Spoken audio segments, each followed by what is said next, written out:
If I give you the eye and you come my way, you're getting a 30 watt. I guess it's the G in me. I know a couple G's, finessing and sitting on G's. It's part of the scenery. Bunnies holler when you see. The name Flyboy E actually stemmed from boxing. Okay. So it was a name kind of given to me. So don't want to mess with you then. You're boxing and don't want to mess with you. Nah, you know what it is. I got introduced to boxing a few years ago, and it was something that I kind of picked up kind of quickly. And yeah, the people around me, the people that was training me, saying that yeah, I could be something, you know, good in the future. So I decided to pursue it, and not too long after, like, I kind of got into grips of like developing myself like skillfully, and you know, just refining my tools in terms of in the ring, and you know, dealing with myself.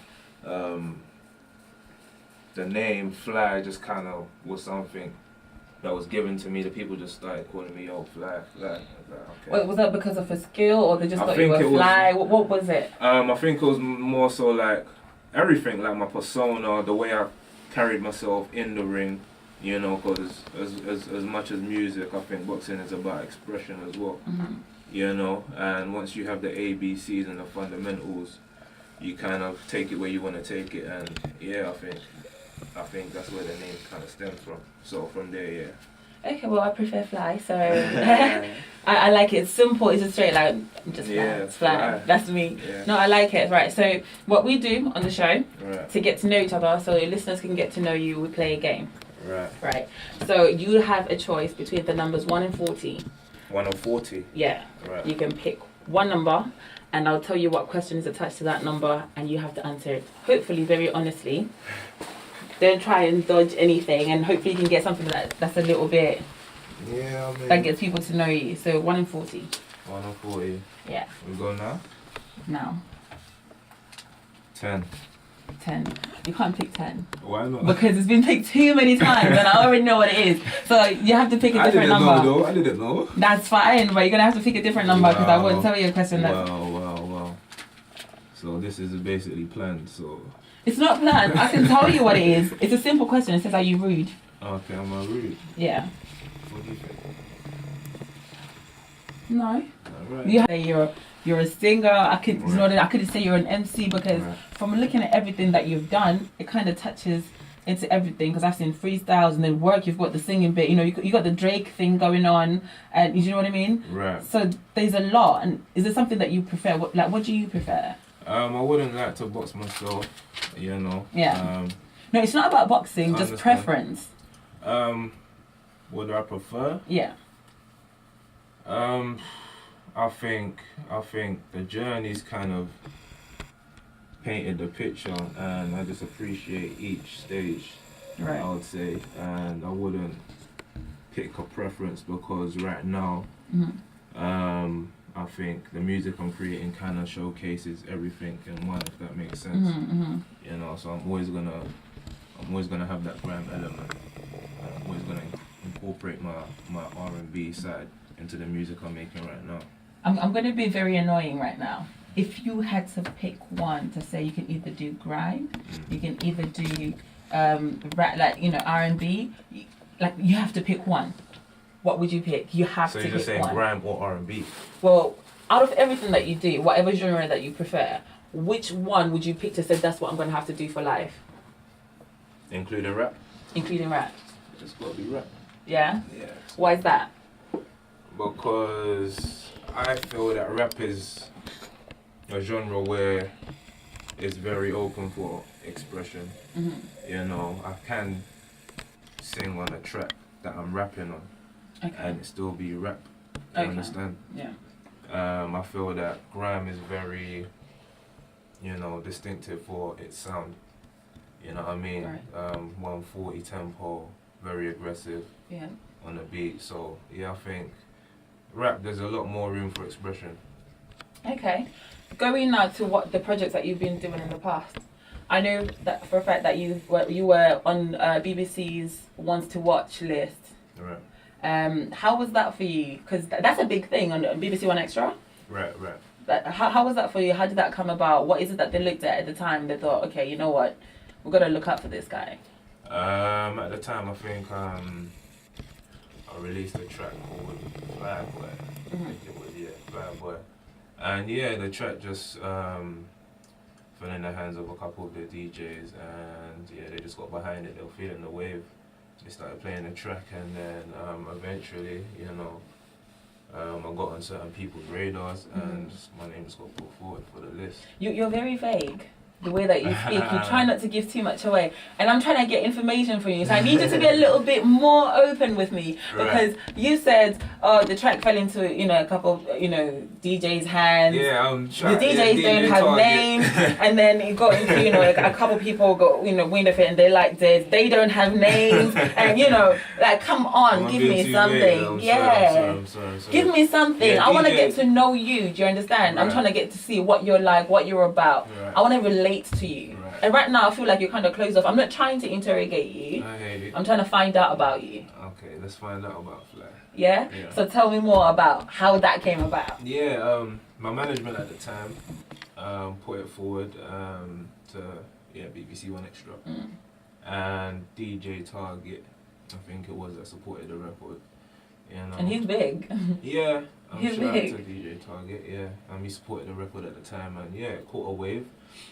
People started talking about the record and that, and I went on to releasing my mixtape, Right. which was called The Takeoff at that time, and that's just a project that I kind of selected a few beats, no original tunes. There was actually a couple original tunes, but I selected a few beats off online and just done my thing on it, basically packaged it together and just put it out there. Got a good response. Okay, it was one of the one that included the Versace remix. No, that was just something that I just put out there on SoundCloud. Okay. I heard the original. I felt the beat sounding mad. I have to say that I actually saw it on YouTube. Okay. And I think it's dope. Thank you.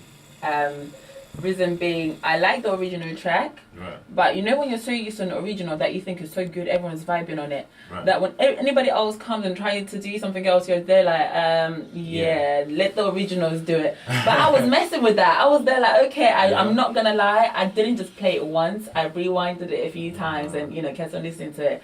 So I actually rate you as an artist. Thank you. I'm not going to lie. I'm gonna follow. Like, from finding out about you, I was like, okay, it's doing a lot. And then, looking into you, there's a lot that you're doing, and I think there's a market for you simply because you can't be boxed. Right. If you got what I mean. So you can't really know what you're gonna do next. I love that. I like that about you. Thank you. Right. So moving on from the project that you did, that you said that was the mixtape that you put out. Yeah. What came after that? After the Takeoff, I went on to working on an EP. I think it was like 7 tracks or so, 7 to 9 tracks, I think. Thinking Out Loud. Okay.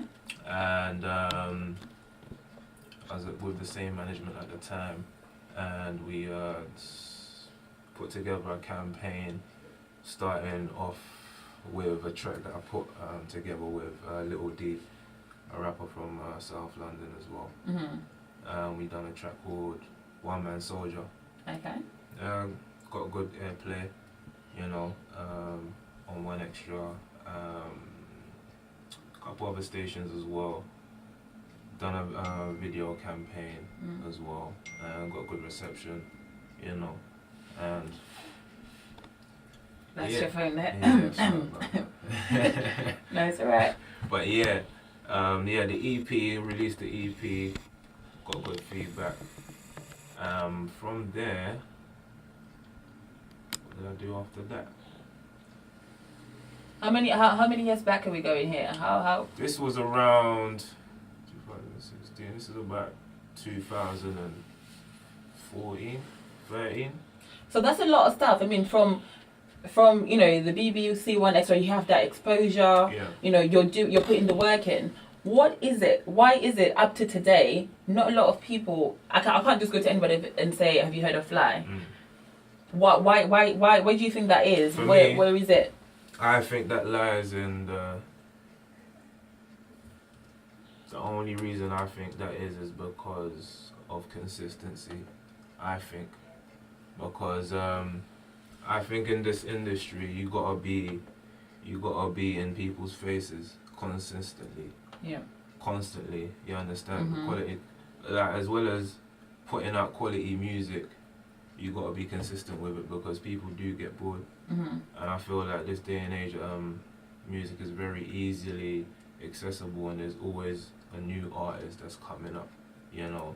And tomorrow there could be someone that just picks up and starts buzzing, and then all of a sudden you're not the guy no more. You know what I'm saying? So But isn't that what makes an artist? Now that you're able to evolve with your listeners, you're able to engage with them and keep with them over the years. Right. Don't you think that's what makes people like Kanye West? Because from when he started, he's still doing different things. He's been changing, but he's still got people that follow him now, despite anybody that says he sells out or whatever. Definitely, that's definitely another factor as well. Keeping a good relationship with the people who support you. You know what I mean?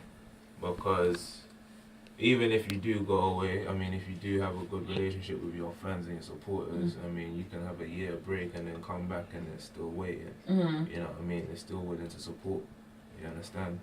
And I think for me personally, over the years, it's been a transitional period for me. Okay.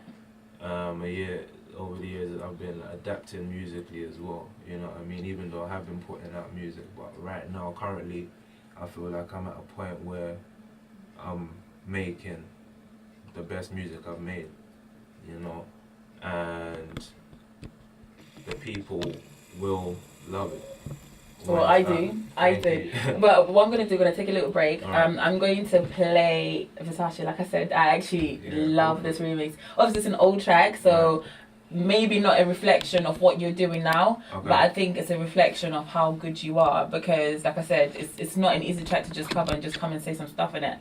So I do like it, and I'll play that now. So if you like, do you want to introduce it, or do you want me to? Yeah, go for it. Are you sure you don't want to, are you sure? I know it's my show, but I'm interviewing you and it's your song, so I'm giving you the chance to do it right now. We are locked in to Power Extra, and right now we're about to listen to Versace Freestyle. Wait.